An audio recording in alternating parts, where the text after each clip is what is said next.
మించి మీరు ఎవరికో అమ్మేశారు. వాళ్ళేమో ఇల్లు కట్టుకుంటున్నారు, లేకపోతే ఇంకోటి కట్టుకుంటున్నారు, చేసుకుంటున్నారు.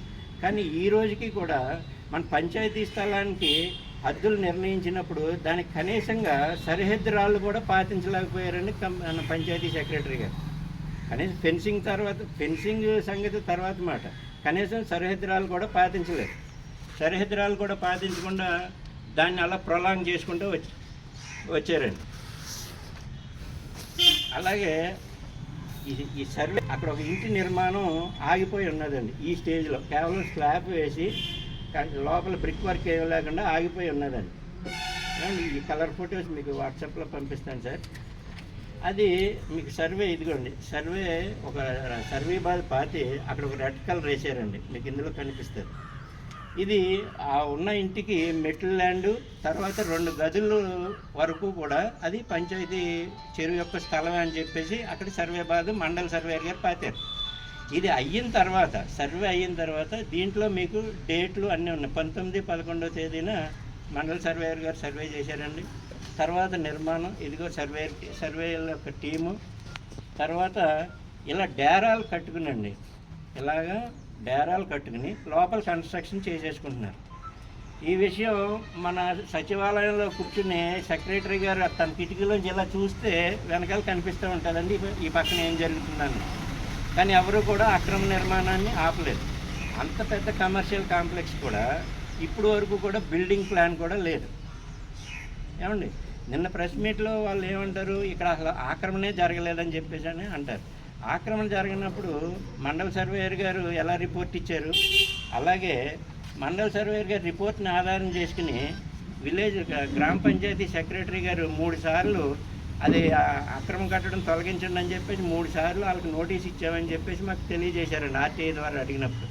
అలాగే అక్రమ కట్టడం ఆపట్లేదని చెప్పేసి సెక్రటరీ గారు పోలీస్ స్టేషన్లో కంప్లైంట్ కూడా ఇస్తే పోలీసు కూడా వచ్చున్నారు. ఏమండి, ఈ ఫొటోస్ వీళ్ళు అయినా సరే ఇన్ని జరిగిన తర్వాత కూడా మీరు కన్స్ట్రక్షన్ ఆపకుండా మీరు ఈ రోజున ఒక కమర్షియల్గా ఒక బిల్డింగ్ని మీరు నిర్మించారంటే ఎటువంటి ధైర్యంతో నిర్మించారు? దానికి అధికారులు అండదండలైనా ఉండాలి, లేదంటే రాజకీయ అండదండలైనా ఉండాలి.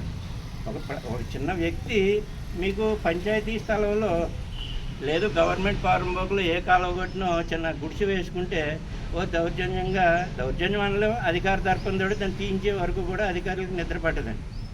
మరి అటువంటిది సచివాలయం పక్కనే మీకు కనిపిస్తున్నది, నేషనల్ హైవే రోడ్డు పక్కనే ఇంత ఆక్రమించుకున్న స్థలంలో, అంటే ఈ కొనుక్కున్న వ్యక్తి ఆక్రమించాడని నేను చెప్పట్లేదండి.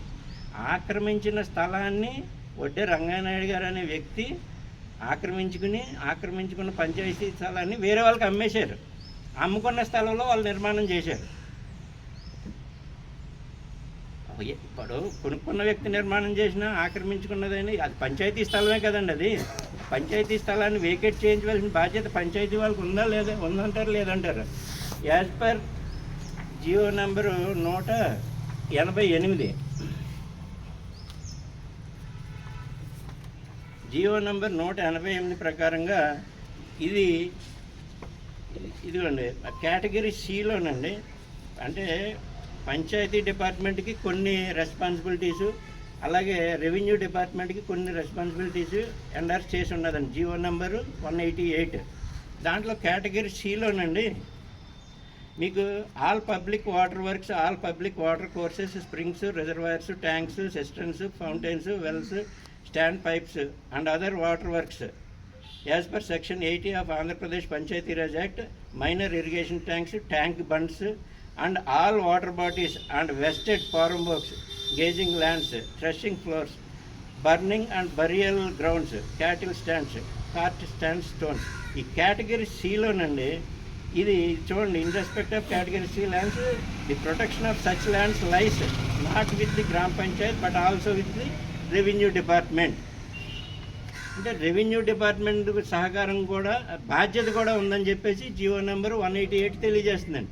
కానీ మన రెవెన్యూ డిపార్ట్మెంట్ పాలకొల్లు ఎంఆర్ఓ గారు కానీ, లేదు రెవెన్యూ డిపార్ట్మెంట్ పంచాయతీరాజ్ డిపార్ట్మెంట్ అయినటువంటి మండల ఎంపీడీఓ గారు కానీ, ఈఓ పిఆర్డి ఇప్పుడు డిప్యూటీ ఎంపీడీఓ అయింది సార్, వాళ్ళు ఎవరూ కూడా వచ్చి ఎక్కడ ఎంక్రోచ్మెంట్ అయింది, అసలు ఆ లేఅవుట్ ఎంత ఉండాలి, ఇప్పుడు ఎంత ఉన్నది ప్రజెంట్ అన్న విషయాన్ని ఎవరు పరిశీలించకుండా అలా అలా క్లోజ్ చేసేస్తూ ఉంటారండి. వాళ్ళ ఉన్న మాకేదో ఒత్తిడి ఉంది సార్ అని అంటారు. ఆ ఒత్తిడి ఏంటన్నది ఎవరికి తెలియదు. ఏమండి, అదొక విషయం. మీకు ఇవన్నీ చూపెట్టాను సార్. బాబు అక్కడ